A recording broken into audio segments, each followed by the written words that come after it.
हाँ, आवाज सुनाई दे रहा है बच्चे? Yes, yes, sir.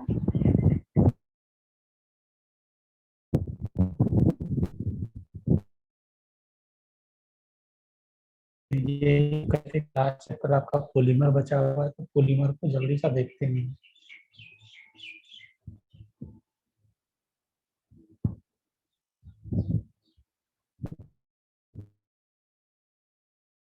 पॉलीमर क्या होता है मेनली? पोली, यहाँ पर देखो लिखा हुआ पोली मीन्स मेनी, मर मीन्स यूनिट।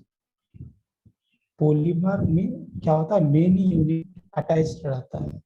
देखो डेफिनेशन लिखा गया है, polymer are the macromolecules which are formed by repeating unit in monomer under specific condition and temperatures, that is called polymer। मतलब पॉलीमर बहुत बड़ा कोर्स है। ऐसे होता है by joining the unit and with repeat under specific condition of temperature and pressure। जैसे देखिए यहाँ पर इसको हम लोग बोलते हैं दिस वन इज, इसको बोलते हैं इथीन सर आपका आवाज नहीं आ रहा है। मॉलिक्यूल्स है,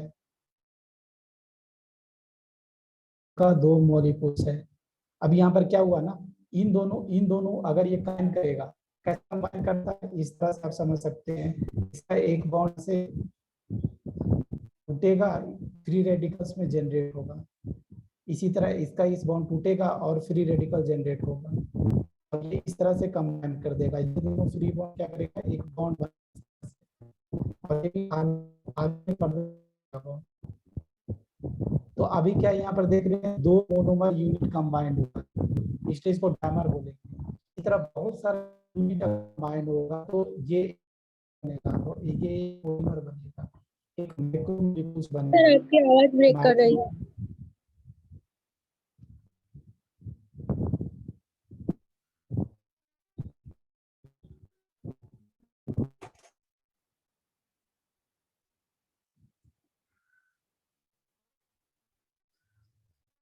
हाँ, आवाज आ रहा है?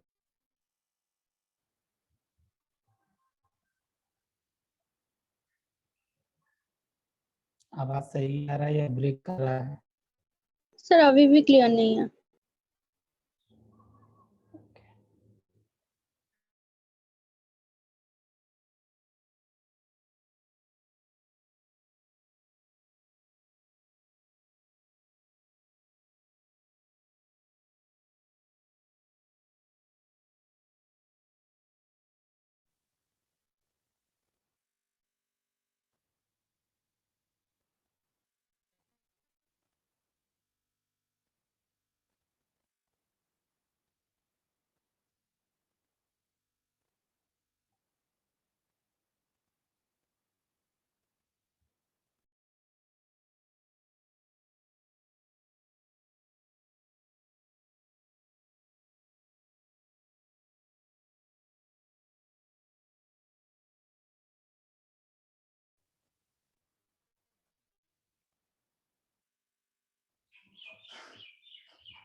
हाँ, अब आवाज सही आ रहा है? Yes sir.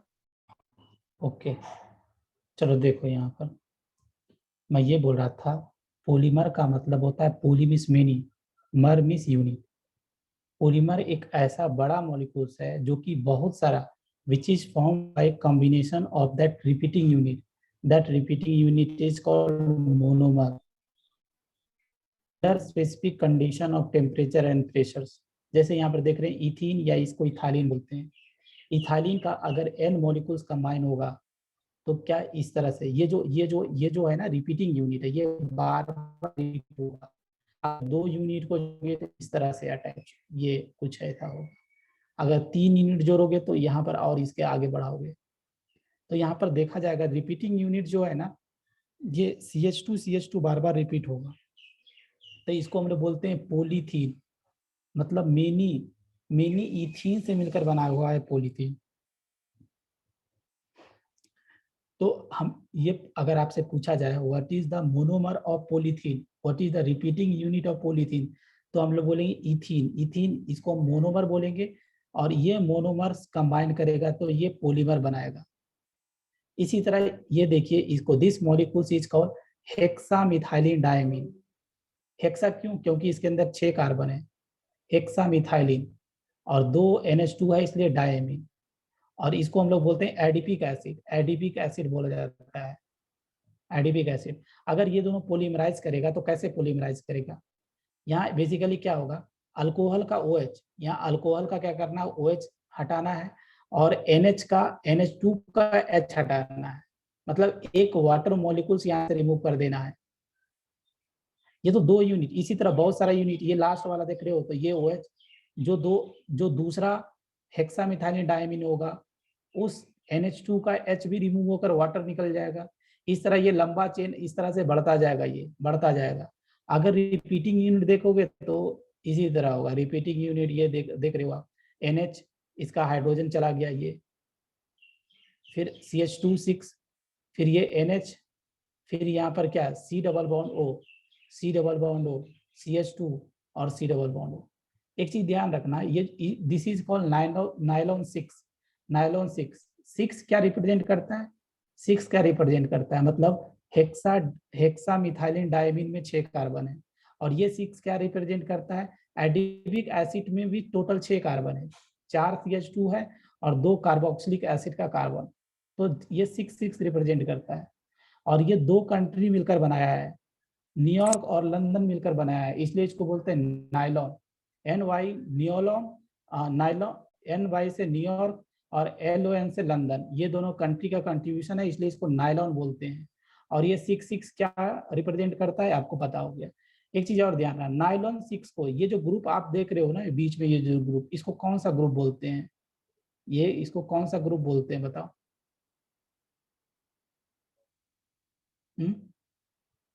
This group is called amide. Amide, इसको अमाइड बोलते हैं। तो ये ध्यान रखना, अगर क्वेश्चन में ये भी पूछता है कि which of the following is containing amide functional group, तो हम बोलेंगे यही nylon 6 is containing amide functional group.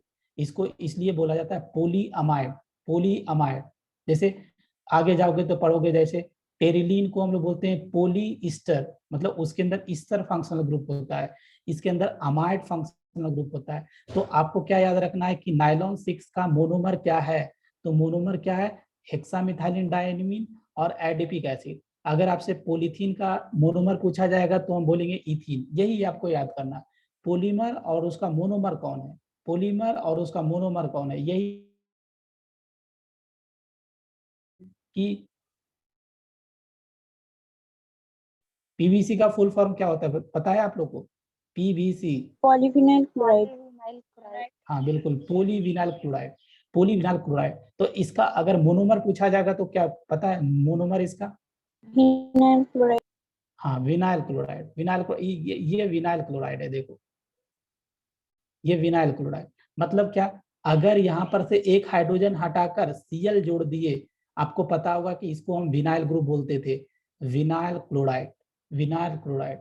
और इसी का बहुत सारा यूनिट, अगर इसका पॉलीमर बनाना है तो क्या करना है? कुछ नहीं करना है, इसको इधर फ्री कर दीजिए, ये बॉन्ड फ्री कर दीजिए, फ्री कर दीजिए, और इसी का N यूनिट ले लीजिए, that will be polyvinyl chloride. तो आपको इस चैप्टर्स में यही याद करना है कि मोनोमर, किस पॉलीमर का मोनोमर क्या है, किस पॉलीमर का रिपीटिंग यूनिट्स क्या है। आगे बढ़ते हैं, क्लासिफिकेशन ऑफ पॉलीमर। पॉलीमर का क्लासिफिकेशन देख लीजिए जल्दी जल्दी। अच्छा, एक होता है natural polymer, this one is based on the source of origin. इस कहाँ से मिलता है, ये पॉलीमर कहाँ से ऑब्टेन करते हैं, उसके बेसिस पर पॉलीमर को बेसिकली 3 पार्ट में बांटा गया है। एक नेचुरल पॉलीमर, नेचुरल नाम से ही पता लग रहा है कि which are found in the plants and animals. जैसे बहुत सारे example, proteins, proteins is an polymer. Proteins का मोनोमर यूनिट क्या होता है पता है? Proteins amino acid. Amino acid, good. इसी तरह cellulose and starch are polysaccharides, polysaccharides. तो अगर इसका हम पूछे कि what is the repeating unit, monomer unit of cellulose and starch, that one is glucose. Glucose, बहुत सारा ग्लूकोज मॉलिक्यूल्स को मिलाएंगे तो सेलुलोज और स्टार्च बनेगा, तो glucose are the repeating unit. इसी तरह नेचुरल रबर, नेचुरल रबर भी क्या है आपका, एक नेचुरल पॉलीमर्स है। इसी तरह न्यूक्लिक एसिड, न्यूक्लिक एसिड, तो ये सब some of the example of natural polymers. ये सब जो टर्म आप यहाँ पर देख रहे हो ना, ये सब पॉलीमर जो देख रहे हो, बायोमोलिक्यूल चैप्टर्स आप लोग बायोलॉजी में पढ़ेंगे, वहां पर जरूर मिला होगा। आगे बढ़ते हैं, देखो यहाँ पर एक दूसरा होता है, that one is synthetic polymer, manmade polymers. जैसे बहुत सारे एग्जांपल देखिए यहाँ पर, पॉलीथीन हो गया, सिंथेटिक फाइबर, नायलॉन 66 को सिंथेटिक फाइबर बोलते हैं। फिर synthetic rubber, buna S, PVC, bakelite, ये सब क्या है, सिंथेटिक पॉलीमर है, मैनमेड पॉलीमर्स है। एक होता है सेमी सिंथेटिक, मतलब नेचुरल प्लस मैनमेड दोनों का मिक्सचर होगा। Polymer which are mixtures of man made and natural, जैसे इसको सेलुलोज एसिड रेयॉन्स बोलते हैं। Rayon is a semi-synthetic polymer. So based on the source of origins, it is classified into 3 types. आगे बढ़ते हैं, based on the basis of structure of polymers. Structure of polymer के basis पर इसको हम 3 part में बांटते हैं। एक को बोलते हैं linear polymer, long chain of, देख रहे हो, having long and straight chain, इस तरह का चेन रहेगा, एक लॉन्ग एंड स्ट्रेट चेन होगा। तो इसमें एक चीज यहाँ पर लिखा गया है, molecules will come closer to each other, इसीलिए क्या होगा, डेंसिटी इसका हाई होता है। मतलब यहाँ पर देखो, इसमें कोई क्रॉस लिंकिंग नहीं है, तो ये दोनों जो स्ट्रेट चेन है एक दूसरे के नजदीक आ सकता है। नजदीक आने से क्या हो गया, पैकिंग बढ़ेगा, डेंसिटी बढ़ेगा। तो ये बोला गया कि लीनियर पॉलीमर को हाई डेंसिटी पॉलीथीन भी बोलते हैं। इसका एग्जाम्पल ध्यान रखिएगा, polyvinyl chloride, nylons, polyesters. High density polythene, इसका डेंसिटी हाई होने के कारण इसका टेंसाइल स्ट्रेंथ भी होगा। इसी तरह दूसरा होता है ब्रांच, जो लॉन्ग एंड स्ट्रेट चेन के साथ क्या होगा, इसमें कुछ ब्रांचिंग आ जाएगा। ये लॉन्ग एंड स्ट्रेट चेन था, यहाँ पर क्या आ गया, कुछ ब्रांचिंग आ गया। ये जो देख रहे हो ना, ब्रांचिंग इस तरह का आ गया है। अब ब्रांचिंग आने से क्या होगा, ये दोनों जो लॉन्ग चेन आप देख, और रिपल्सन के कारण क्या होगा, रिपल्सन के डेंसिटी कम होगा, इसलिए इसको बोलते हैं लो डेंसिटी पॉलीथीन। लो डेंसिटी पॉलीथीन, इसका टेंसाइल स्ट्रेंथ वीक होगा और इसका मेल्टिंग पॉइंट भी कम होता है। तो ब्रांच, नाम ही है ब्रांच चेन पॉलीमर, मतलब क्या, लीनियर चेन के साथ साथ इसमें ब्रांचिंग इंट्रोड्यूस्ड हो जाएगा।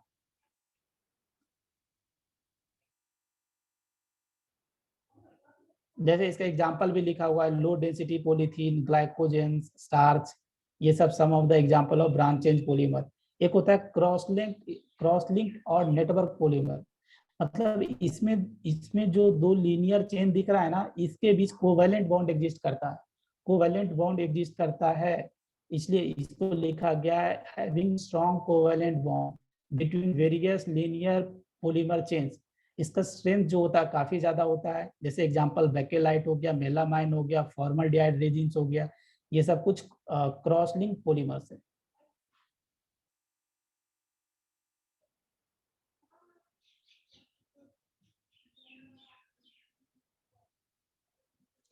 तो अभी 2 तरह का क्लासिफिकेशन देखिए। तीसरा क्लासिफिकेशन है, that one is based on the mode of polymerization. ये 2 तरह का होता है, एक एडिशन पॉलीमराइजेशन और एक कंडेंसेशन पॉलीमराइजेशन। एडिशन पॉलीमराइजेशन क्या होता है, when monomer unit are repeatedly added to form a long chain without elimination of any by product. इसमें किसी भी तरह का एलिमिनेशन नहीं होता है।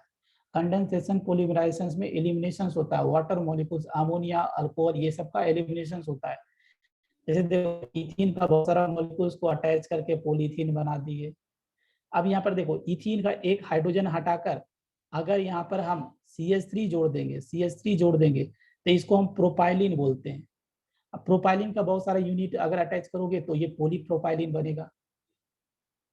अगर ये इथीन का हाइड्रोजन हटाकर अगर आप PH जोड़ दोगे तो इसको हम लोग क्या बोलेंगे, दिस स्टायरीन, स्टायरीन बोलेंगे। और स्टायरीन का बहुत सारा मॉलिक्यूल्स को कंबाइन करोगे तो पॉलीस्टायरीन बनेगा। तो ये सब कुछ एग्जांपल्स ऑफ एडिशन पॉलीमराइजेशन, बहुत सारे एग्जांपल्स है। तो इसमें क्या होता है कि इसमें मोनोमर यूनिट ऐड तो होगा without elimination of any by product. Addition polymerization को हम चेन ग्रोथ पॉलीमराइजेशन भी बोलते हैं।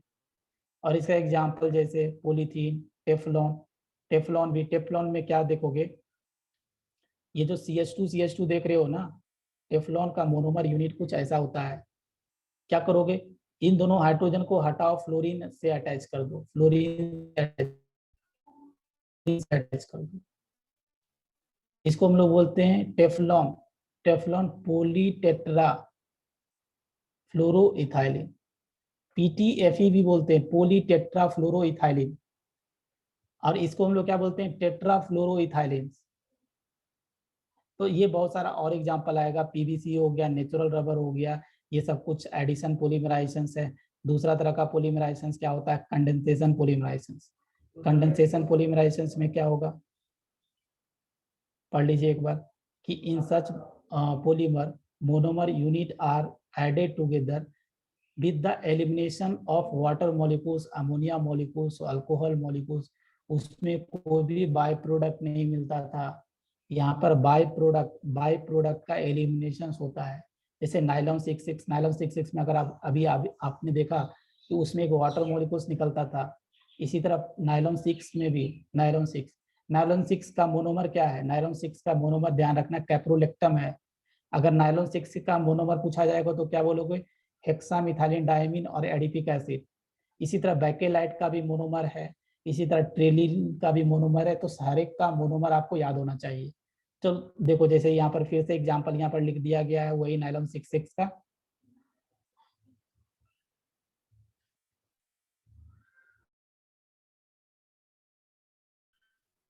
तो ये मोड ऑफ पॉलीमराइजेशन के बेसिस पर दो तरह। And next one is the classifications based on molecular force of attraction. एक होता है इलास्टो, ये 4 तरह का होता है। एक इलास्टोमर, फाइबर, थर्मोसेटिंग, थर्मोप्लास्टिक। तो सबसे पहले इलास्टोमर देखिए। इलास्टोमर में क्या होता है, इंटरमोलिकुलर फोर्स ऑफ अट्रैक्शन सबसे वीकेस्ट होता है। Due to weak force of attraction between the molecules polymer can be stretch. इसको हम लोग स्ट्रेचिंग कर सकते हैं। जैसे देखो यहाँ पर ये एग्जाम ध्यान रखना है, ये इसको आइसोप्रीन बोलते हैं। Isoprene is the monomer of natural rubber. तो आइसोप्रीन देखो इसमें किस तरह का पॉलीमराइजेशन होता है। देखो ये जो आइसोप्रीन आप देख रहे हो यहाँ पर,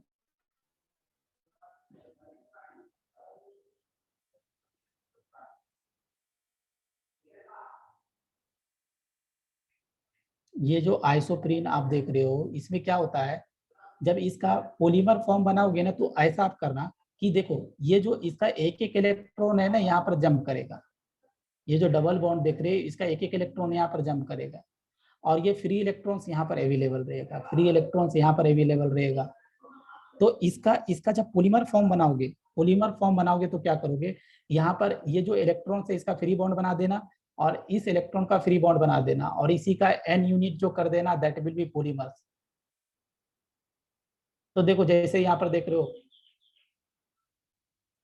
ये जो आइसोप्रीन है, आइसोप्रीन, एक चीज और ध्यान रखिएगा, सिस पोली आइसोप्रीन ही नेचुरल रबर है। तो यहाँ पर सिस फॉर्म क्या, यहाँ पर देख रहे हो डबल बॉन्ड बीच में आ गया है। ये जो डबल बॉन्ड हो गया है यहाँ पर क्या हुआ होगा, बेसिकली यहाँ का एक इलेक्ट्रॉन यहाँ आया होगा और यहाँ का एक इलेक्ट्रॉन यहाँ पर आया होगा, यहाँ पर डबल बॉन्ड बन गया होगा और ये सिंगल, ये फ्री बॉन्ड। अब ये सिस बोले इसलिए क्या, CH2 नीचे है, एक साइड है, और ये जो CH3 और ये जो यहाँ वाला हाइड्रोजन है ना, यहाँ वाला जो हाइड्रोजन है ऊपर है, ये हाइड्रोजन और ये CH3 ऊपर है, इसलिए इसको बोलते हैं cis poly isoprene. That one is natural rubber. तो नेचुरल रबर का अगर मोनोमर पूछा जाए तो क्या बोलोगे, आइसोप्रीन बोलोगे, आइसोप्रीन। इसी तरह से एक टर्म आता है, that one is vulcanization of rubber. तो क्या क्या, heating raw rubber with sulfur at 373 or 450 Kelvin is called vulcanization of rubber। तो इसमें क्या होता है, ये जो आपका नेचुरल रबड़ है, अगर हम सल्फर के साथ इसको हम हीटिंग करेंगे तो सल्फर का क्रॉस लिंकिंग आ जाएगा इस तरह से। ये एक पहले नेचुरल रबर था, नेचुरल रबर का चेंज था, ये दूसरा नेचुरल रबर का चेंज था। इन दोनों के बीच सल्फर का क्रॉस लिंकिंग आ जाएगा। और ये क्रॉस लिंकिंग और सल्फर का क्रॉस लिंकिंग को वल्कनाइजेशन ऑफ रबर करने का फायदा क्या है? फायदा यही है, इसका इलास्टिसिटी बढ़ जाता है, इलास्टिसिटी बढ़ जाता है, जिसके बहुत सारे एग्जांपल देखो यहाँ पर। बुना एस, बुना एन, नियोप्रिंस। नियोप्रिंस भी क्या होता है बताएंगे।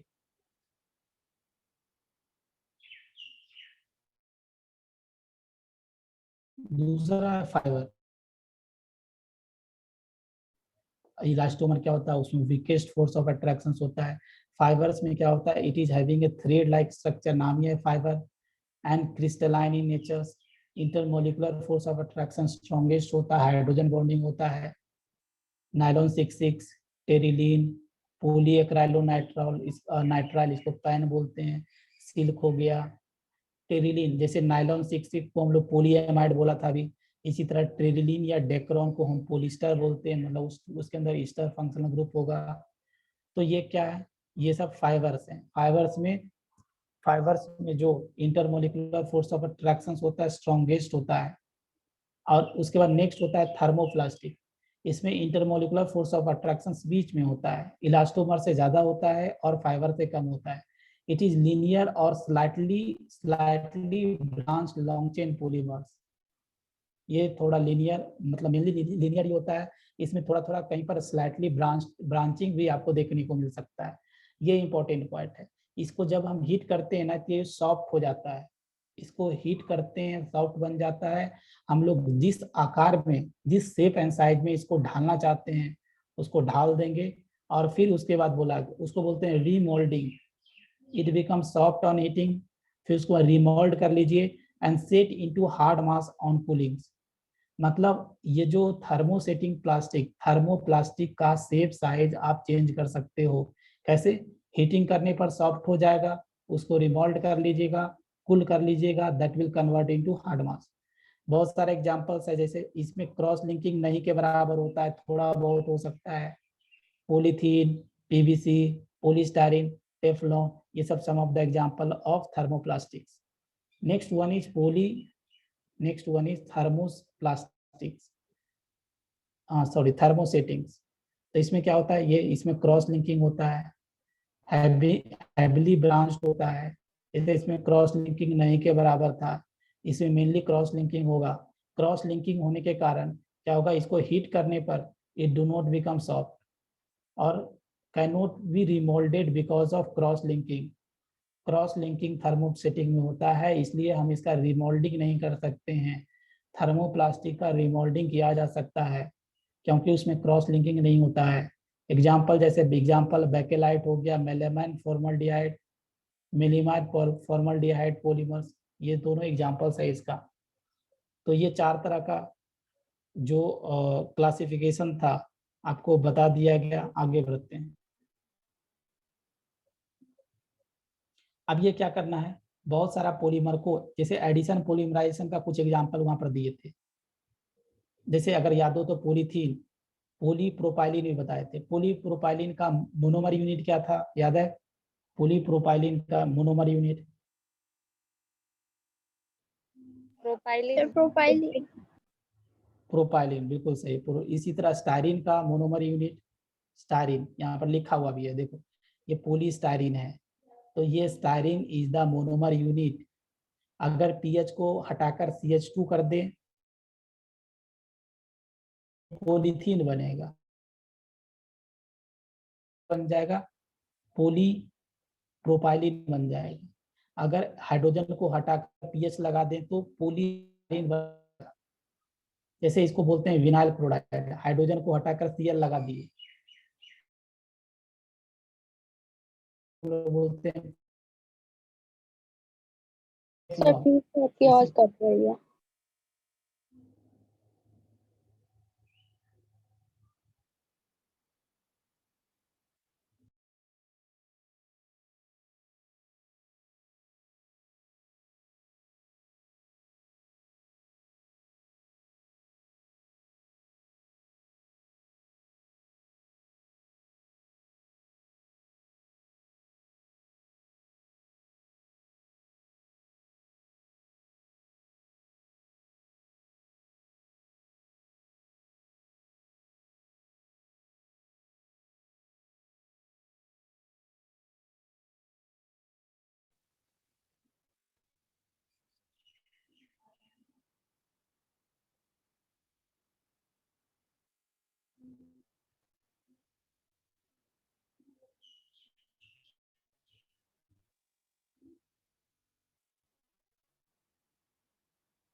हाँ, अब देखिए यहाँ पर हम एग्जाम्पल देख रहे थे एडिशन पॉलीमराइजेशन का।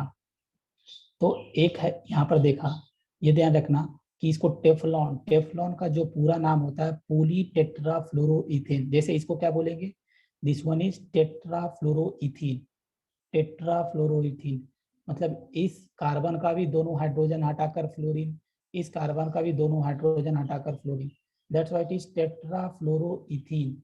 और इसका क्या, इसके आगे क्या लगा दोगे, पोली, पोली टेट्राफ्लोरोइथीन, और शॉर्ट में इसको पीटीएफई बोला करते हैं, और that is commonly known as Teflon. इसी तरह देखो इसको एक्राइलोनाइट्राइल्स बोलते हैं। अगर हाइड्रोजन को हटाकर सीएन लगा दोगे ना तो इसको विनाइल साइनाइड, विनाइल साइनाइड या एक्राइलोनाइट्राइल्स बोला जाता है। और एक्राइलोनाइट्राइल, और इसमें क्या करना है, अगर इसका पॉलीमर यूनिट बनाओगे तो उसको हम लोग क्या बोलेंगे, पॉली एक्राइलोनाइट्राइल, एंड कॉमनली इसको पैन नाम से बुलाया जाता है। तो आपसे अगर पूछता है कि पैन का मोनोमेरिक यूनिट बताओ तो क्या बोलोगे, एक्राइलोनाइट्राइल। एक्राइलोनाइट्राइल कैसे बनाओगे, इथीन का, इथीन में से एक हाइड्रोजन हटाकर सीएन अटैच कर देना, तो और उसको हम लोग विनाइल साइनाइड भी बोलते हैं। ये पैन का एक और नाम है, ऑर्लॉन भी इसको बोलते हैं, या एक्राइलॉन भी बोलते हैं। तो पैन, ऑर्लॉन, एक्राइलॉन, ये सब एक ही चीज है। इसी तरह देखो यहाँ पर देखो 1,3 ब्यूटाडाइंस और ये स्टायरिन, इन दोनों को अगर मिक्स करके हम पॉलीमर बनाएंगे तो कैसे बनाना है पॉलीमर, यहाँ पर आपको पता है, ये जो इस तरह का 1,3 ब्यूटाडाइन है, इसका जो डबल बॉन्ड होगा, जब इसका पॉलीमर बनाओगे तो इसका डबल बॉन्ड यहाँ पर शिफ्ट हो जाएगा, डबल बॉन्ड यहाँ पर शिफ्ट हो जाएगा, और ये फ्री बॉन्ड है, ये भी फ्री बॉन्ड है। तो इस फ्री बॉन्ड से यहाँ पर क्या करना, इस CH2 CH जोड़ देना, और फिर फ्री बॉन्ड, देख रहे हो यहाँ तक क्या है, आपका 1,3 ब्यूटाडाइन है। फिर ये जो फ्री बॉन्ड यहाँ पर देख रहे हो, इस फ्री बॉन्ड क्या है, ये CH2 फिर CH PH अटैच कर दिया, तो ये जो बना इसी को हम लोग बोलते हैं बूना एस बोलते हैं, buna S. Buna S is nothing but styrene, ये स्टायरीन ब्यूटाडाइन रबड़ इसको बोलते हैं। तो आपसे अगर पूछा जाए कि स्टायरीन ब्यूटाडाइन रबड़ या बूना एस का मोनोमेरिक यूनिट क्या है, तो बोलोगे 1,3 butadiene, 1,3 butadienes and styrene are the monomers of buna S. इसी तरह बूना एन होता है, एक बूना एन।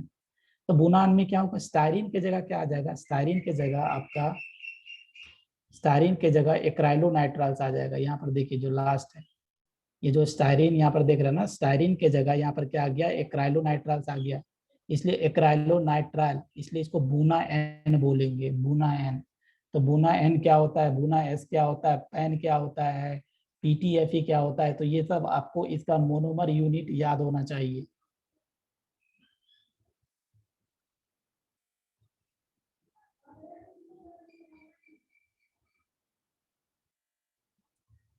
ये अभी थोड़ा देर पहले ही बताए थे, आइसोप्रीन, आइसोप्रीन से ही हम लोग पूरी आइसोप्रीन बनाते हैं। सीस, ध्यान रखना, सीस आइसोप्रीन, सीस पोली आइसोप्रीन को ही नेचुरल रबड़ बोलते हैं, ये नेचुरल रबड़ है यहाँ पर। ये भी ध्यान रखना, क्लोरोप्रीन है, मतलब ये CH3 को हटाकर अगर Cl जोड़ दिए तो इसको क्लोरोप्रीन बोलते हैं। क्लोरोप्रीन से नियोप्रीन बनता है, तो नियोप्रीन, ये भी ध्यान रखना, नियोप्रीन, नियोप्रीन इज बेसिकली पॉलीक्लोरोप्रीन। तो इसमें क्या करना है, ये जो डबल बॉन्ड यहाँ पर देख रहे हो ना, बीच में शिफ्ट कर देना, और ये सब फ्री बॉन्ड यहाँ पर है। तो ये भी हो गया। आगे बढ़ते हैं, ये सब एडिशन पॉलीमराइजेशन से, एडिशन पॉलीमराइजेशन मतलब दो पॉलीमर ऐड होगा विदाउट एनी।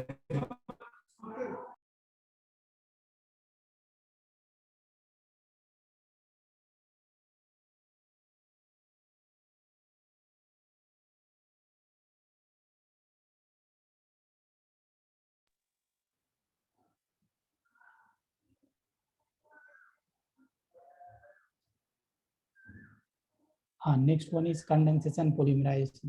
तो कंडेंसेशन पॉलीमराइजेशन का एग्जांपल्स क्या है, नायलॉन 6, तो इसी को हम कैप्रोलेक्टम बोलते हैं, कैप्रोलेक्टम। तो कैप्रोलेक्टम का जब हम हाइड्रोलिसिस कराते हैं ना तो क्या होगा, हाइड्रोलिसिस कराने पर C डबल बॉन्ड यहाँ पर इसको OH मिल जाएगा, एमाइड का हाइड्रोलिसिस आपको पता है, और यहाँ पर NH को क्या मिल जाएगा, हाइड्रोजन मिल जाएगा। ये जो देख रहे हो ना, this one after hydrolysis of caprolactams. Okay, अब ये एक मॉलिक्यूल्स है हाइड्रोलिसिस करने पर, इसी तरह हाइड्रोलिसिस करने पर दूसरा मॉलिक्यूल्स, दोनों को अटैच करना है तो हमेशा पता है कार्बोक्सिलिक एसिड का OH जाता है और NH2 का H जाता है, इन दोनों का कंबाइन होगा। इसी तरह ये कंबाइन होता जाएगा, कंबाइन होता जाएगा, मतलब इसमें ये रिपीटिंग यूनिट है, ये रिपीटिंग यूनिट आएगा, ये रिपीटिंग यूनिट आएगा। तो ये नायलॉन है, नायलॉन 6, नायलॉन 6 मतलब क्या, यही कैप्रोलेक्टम में देख रहे हो 6 कार्बन है, total 6 carbon are there, 5 CH2 है और एक कार्बोक्सिलिक एसिड का कार्बन। तो नायलॉन 6 का अगर मोनोमर पूछा जाएगा तो बोलो कैप्रोलेक्टम्स। और उसका पॉलीमर कैसे बनाओगे, पहले हाइड्रोलिसिस कर लीजिएगा, उसके बाद उसका दूसरा यूनिट अटैच कर दीजिएगा। इसी तरह नायलॉन 6 बता चुका हूँ, नायलॉन 6 में भी हम लोग क्या देखे थे कि हेक्सामिथाइलिन डायमीन और एडिपिक एसिड किस तरह अटैच होता है, इसलिए इसको नायलॉन 6 को हम लोग पोलीअमाइड फंक्शनल पोलीअमाइड भी बोल सकते हैं। इसी तरह आगे देखिए, दैट वन इज टेरिलीन।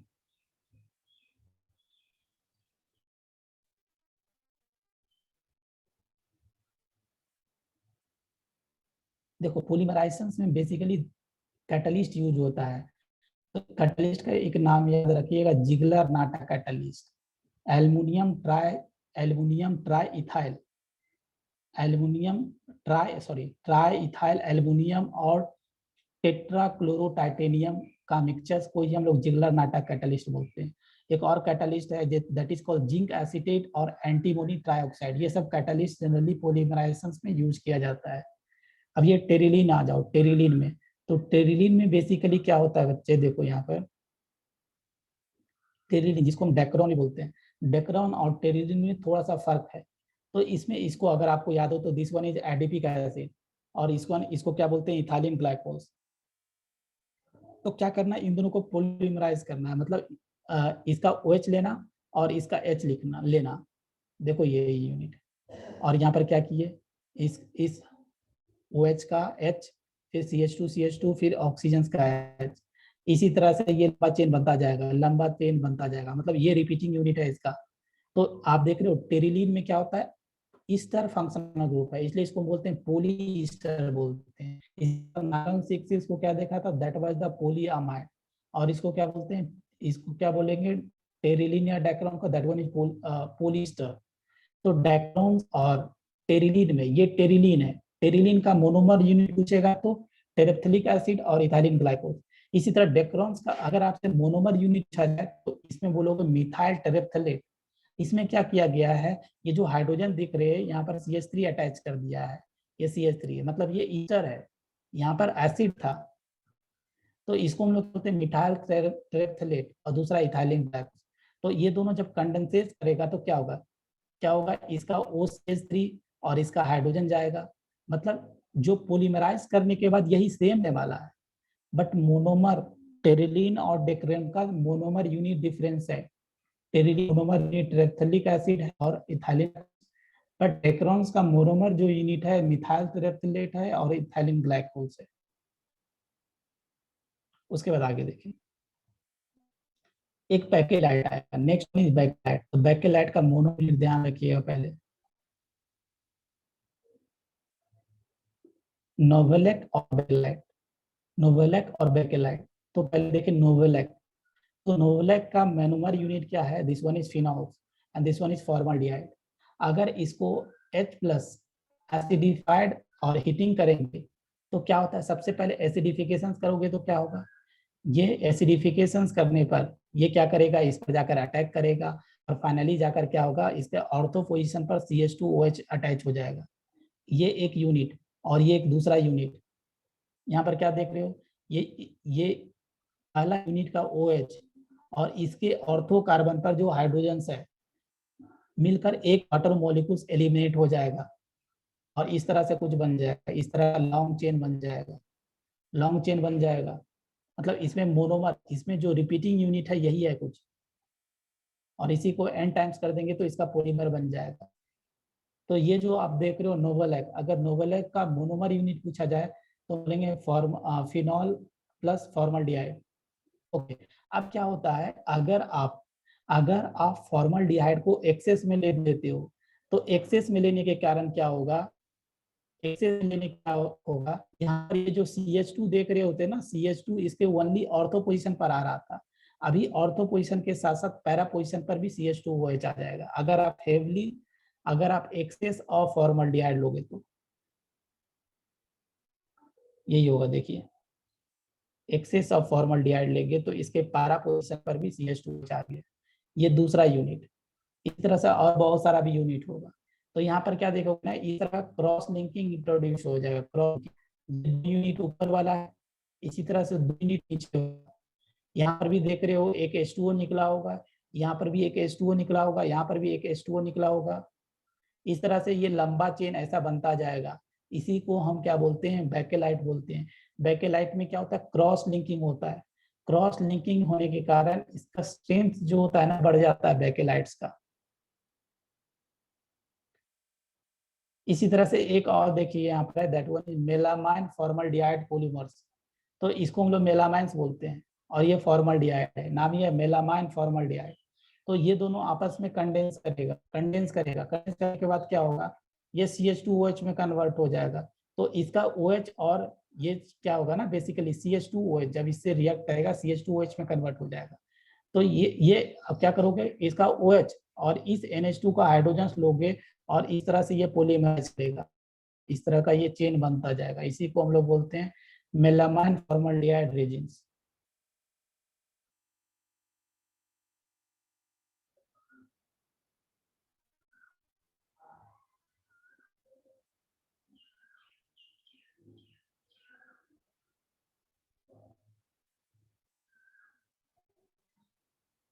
अब ये होमोपोलीमर और कोपोलीमर में डिफरेंस क्या होता है, तो कुछ नहीं डिफरेंस होता है। देख लीजिए, ये polymer contain only one type of monomers. इससे बहुत सारा एग्जांपल्स इसका देख लीजिए, जो पॉलीथीन पढ़ा था, पॉलीस्टायरीन, पॉलीस्टायरीन, पैन, टेफलॉन, बहुत सारे एग्जांपल्स है। और कोपोलीमर मतलब क्या, डिफरेंट यूनिट्स ऑफ मोनोमर होगा। जैसे इसका नायलॉन 66 देखा था, नायलॉन 66 हो गया, बुना एस, बुना एन, टेरिलीन, बहुत सारा एग्जांपल्स है। फिर जैसे एक और पॉलीमर है जैसे ग्लैप्टॉल्स। ग्लैप्टॉल्स और टेरिलीन में क्या अंतर है, तो ग्लैप्टॉल्स में जो होता है ना, थैलिक एसिड होता है, बट टेरिलीन में क्या होता है, दैट मीन टेरेप्थेलिक एसिड होता है। ये डिफरेंस होता है, यही डिफरेंस होता है। इसमें भी इथाइलिन ग्लाइकोल, इसमें भी इथाइलिन ग्लाइकोल। तो ग्लैप्टॉल क्या होता है, ग्लैप्टॉल का मोनोमर यूनिट थैलिक एसिड और इथाइलिन ग्लाइकोल होता है। तो ये भी क्या होता है आपको पता होगी। Last one is that one is natural polymer. Natural polymers क्या होता है, इसको एक थोड़ा सा देख लीजिए जल्दी। Sorry, biodegradable. तो biodegradable degraded by the micro organism. ऐसा पॉलीमर जिसको अगर हम खुले में छोड़ दें तो जो हम बायो जो भी माइक्रो मॉलिक्यूल्स है, माइक्रो ऑर्गेनिजम्स है, into period, so that degraded product do not cause a serious effect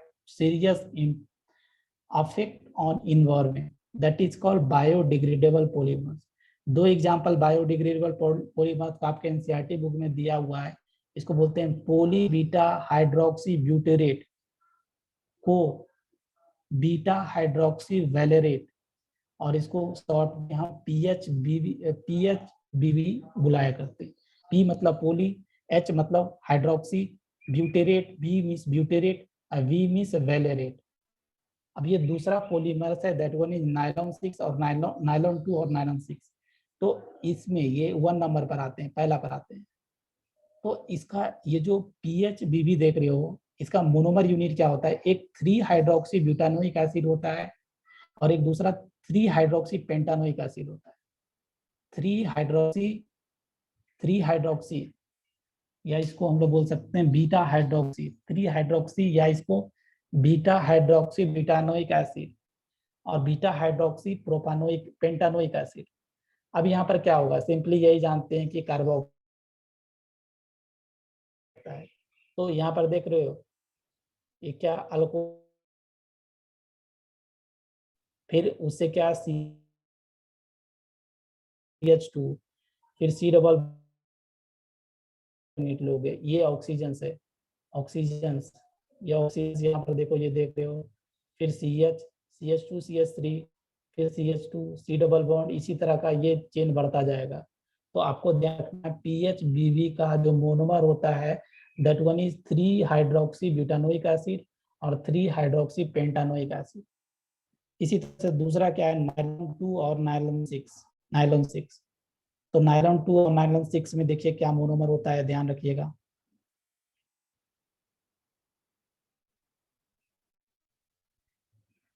तो इसको एक मोनोमर यूनिट इसका ग्लाइसिन होता है और दूसरा होता है amino caproic acid, amino caproic acid. तो ये ग्लाइसिन है, ग्लाइसिन, और ये है आपका अमीनो कैप्रोइक एसिड। ये दोनों जब कंडेंस करेगा तो क्या करना है, कार्बोक्सिलिक एसिड का OH लेना है और NH2 का N लेना है, सॉरी NH2 का हाइड्रोजन लेना है, और ये इस तरह का लिंकेज हो जाएगा। तो इसी को हम लोग क्या बोलते हैं, that one is nylon 2। Nylon 2 क्यों, क्योंकि इसमें 2 कार्बन है, और इसको नायलॉन 6 क्या क्यों, क्योंकि इसमें 6 कार्बन है टोटल। तो दैट वन इज, इसीलिए इसको बोलते हैं नायलॉन 2 नायलॉन 6। तो इसी के साथ केमिस्ट्री का पूरा सिलेबस खत्म होता है। अब केमिस्ट्री का कोई चीज भी पेंडिंग नहीं है, जो भी क्वेश्चंस होगा ग्रुप में पूछेगा, मतलब आप केमिस्ट्री का फर्दर कोई क्लास कंडक्ट नहीं होगा। तो आप लोग जितने भी 1-2 महीना, मतलब अभी तो एग्जाम का डेट कोई निकला नहीं है, तो अभी से आप लोग सीरियस पढ़ाई करें। अभी से भी अगर सीरियस होगे, पढ़ने के बहुत ज़्यादा टाइम है, बहुत ज़्यादा रिविजन करने का टाइम है। तो एक एक चीज़ का रिविजन करें, पढ़े, डाउट होता है ग्रुप में पूछे। आपको मतलब कम टाइम में जब हम लोग फ्री होंगे तो डाउट को अवश्य आपका हम देखेंगे। चलो तो हम लोग मिलते हैं नेक्स्ट क्लास नहीं बोलेंगे कि अगले मंडे से आप कोई क्लास कंडक्ट नहीं हुआ केमिस्ट्री का। क्या आप लोगों को समझ में आ गया ना ये? Yes sir. ये ठीक है, सर ठीक इनकेस है। तो अगर आप लोगों को बहुत सारा डाउट होता है तो इनकेस बहुत सारा डाउट होगा भेजना, मैं उसको पेज में जैसे होगा ना सॉल्व करके हाँ भेज सर। दूंगा। अगर बहुत सारा डाउट होगा तो, अगर बहुत सारा डाउट होता है तो हम क्लासेस भी सर एक दिन क्लास कर लीजिएगा, नहीं तो मतलब अगर इनकेस ज्यादा डाउट्स हुआ तो।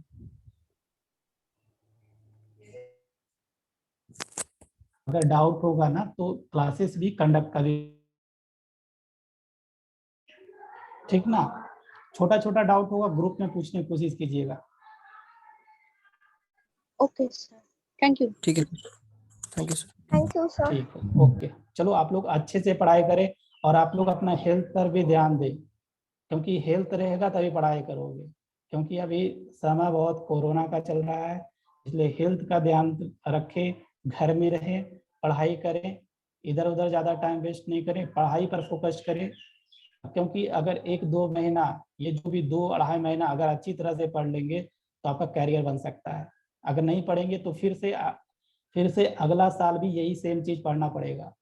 तो अच्छी तरह से ढंग से 1-2 महीना जो भी है ना, अपने आप को जितना आप एफर्ट लगा सकते हैं लगाएं। सर एक क्वेश्चन चलो है। तो हाँ, बोलो बोलो। सर कोई मैंने टॉपिक पर जो कोई डाउट हो तो वो भी ग्रुप में बोलेंगे। हाँ हाँ हाँ, बिल्कुल बिल्कुल बिल्कुल। जो भी अगर टॉपिक आपको समझ में नहीं आ रहा है तो वहां पर पूछ सकते हैं, जैसे होता है ना, उस पेज का स्क्रीनशॉट ले लेंगे और उसको अंडरलाइन कर देंगे, ताकि हमको पता चले कि आप क्या पूछना चाहते हैं। Okay sir, thank you. किसी को कुछ डाउट है? सर अभी नहीं है। आप लोग अच्छी तरह से पढ़ाई करें, अच्छी तरह से पढ़ाई करें, घर में सुरक्षित रहें, सेफ रहें, और अच्छी तरह से खाना वगैरह अच्छी तरह से एडिक्वेट अमाउंट ऑफ पानी, खाना वगैरह अच्छे से खाएं और पढ़ाई पर फोकस करें। चलो तो ओके। सर आप भी ठीक रहिए। ठीक है, चलो ओके।